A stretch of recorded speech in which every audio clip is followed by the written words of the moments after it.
Shalom Akim. First foremost, give all praise and glory unto Yahweh, Bashim Yahushai, Bashim Kodash. Double honors under the elders of Apostle Millstone, the elders of Millstone, and of course, peace and blessings under the hopeful elect, the sincere servants of Yahweh, Bashim Yahushai, serving in truth and sincerity. Yes, I'm the brother Chayaba from GMS Plaintables camp. Come back with another lesson to the spirit. Yes, this lesson be based off of this article from nationalnews.com, which is entitled, it says, Trump's Project Freedom is a reckless provocation of war, and American sailors are the bait. Yeah, and basically you can go deeper into this again. Things are happening, obviously. And again, you can just, go deeper into this if you can get more articles. It says, Trump says U.S. will help free up ships stuck in Hormuz Strait. It says Iran threatens American ships if they enter Hormuz as U.S. kicks off Project Freedom. So, this thing is not stopping, man. The point is that, as the scriptures say, wars are rumors of wars. And basically how conflicts will increase. Well, of course, ultimately the Lord has been putting a spear on his prophets to prophesy this word, of course, and to make it get out. So, again, one of the things that we're heavily pushing right now is, war. Why? Because the Lord commends us to. The Lord commends us, of course, to speak his word. So, war is a big part of it. So it says, a dangerous new escalation. President Donald Trump has announced Project Freedom, a U.S. Navy mission to escort commercial tankers through the Strait of Hormuz.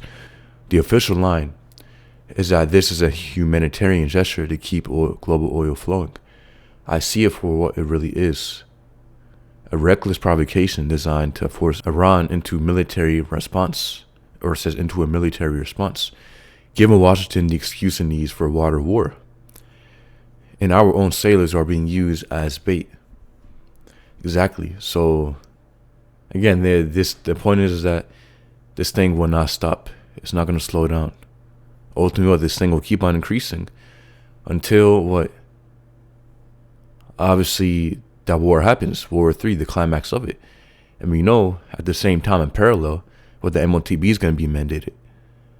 Basically, as this war increases, and then once MOTB's mandated, very soon after, that nuclear destruction will happen. Because, that's the chain of prophecy. First, of course, the MOTB is mandated, and then the nuclear war pops off. And by the way, between those two prophecies, it's going to be a very, very short time. It's not going to take years and years for it to finally happen. No, it's going to, ultimately it's going to happen very, very quickly. As scriptures say, sudden destruction, meaning that's going to be sudden. The Lord's going to bring it quickly and suddenly. Let's get real quick. Mark 13.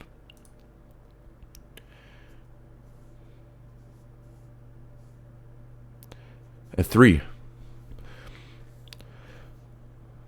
And as he saw upon Mount Olives over the temple, or it says over against the temple, Peter and James and John and Andrew asked him privately, tell us, when shall these things be? And what shall be the sign when all these things shall be fulfilled? So they're asking Yahushua what the end days will look like. So it says, Yahushua is going to proceed to give them the times.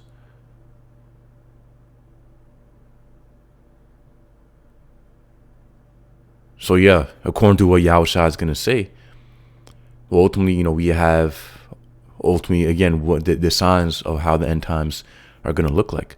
It says, and Yahushua answering them began to say, take heed, lest any man deceive you. For many shall come on my name, saying, I am a Mashiach, and shall deceive many. And when ye shall hear of wars and rumors of wars, be ye not troubled, for such things must needs be, but the end is not. But it says, but the end shall not be yet. Exactly. So read again. It says, Mark chapter 13 and 7. And when ye shall hear of wars and rumors of wars, be ye not troubled, for such things must needs be, but the end shall not be yet. So that's the point. The point is that what? One of the big things within prophecy to signify that we are at the very end when Yahushua is about to make his return and establish the kingdom of heaven, is what? Wars, rumors, wars. So that's why we see a big topic right now, wars, rumors, wars. Again, you can go across the news, you just type in war news, and you're going to have articles coming up at this point, every minute, basically, again, very, very, you're going to have, many articles coming out. It says, but the end should not be yet. So the point is that, again, ultimately we have to wait for the implementation of the MOTB. We know, of course, that is very, very close with Esau setting up his digital ID system. And again, basically him preparing for this NWO. But the point is that what? Be not troubled, meaning don't think that War 3 is going to, the climax of it is going to pop off tomorrow when you see Iran shoot a missile to Israel or, something like that. No, ultimately, we have to wait for the implementation of Mark of the Beast, which again is months away as what? We can see it through the Spirit, as the other Apostle Har says, months away. So it could be 3 months, 6 months, 12 months, 18 months. The point is that it's months away. It says, verse 8, for nation shall rise against nation and kingdom against kingdom. You have in Isaiah 19, what goes into Egyptian against Egyptian. Meaning what? There's going to be internal conflicts, infighting. There's going to be, civil war.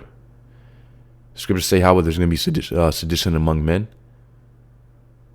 People invading one another. That's the times, of course, that we are in.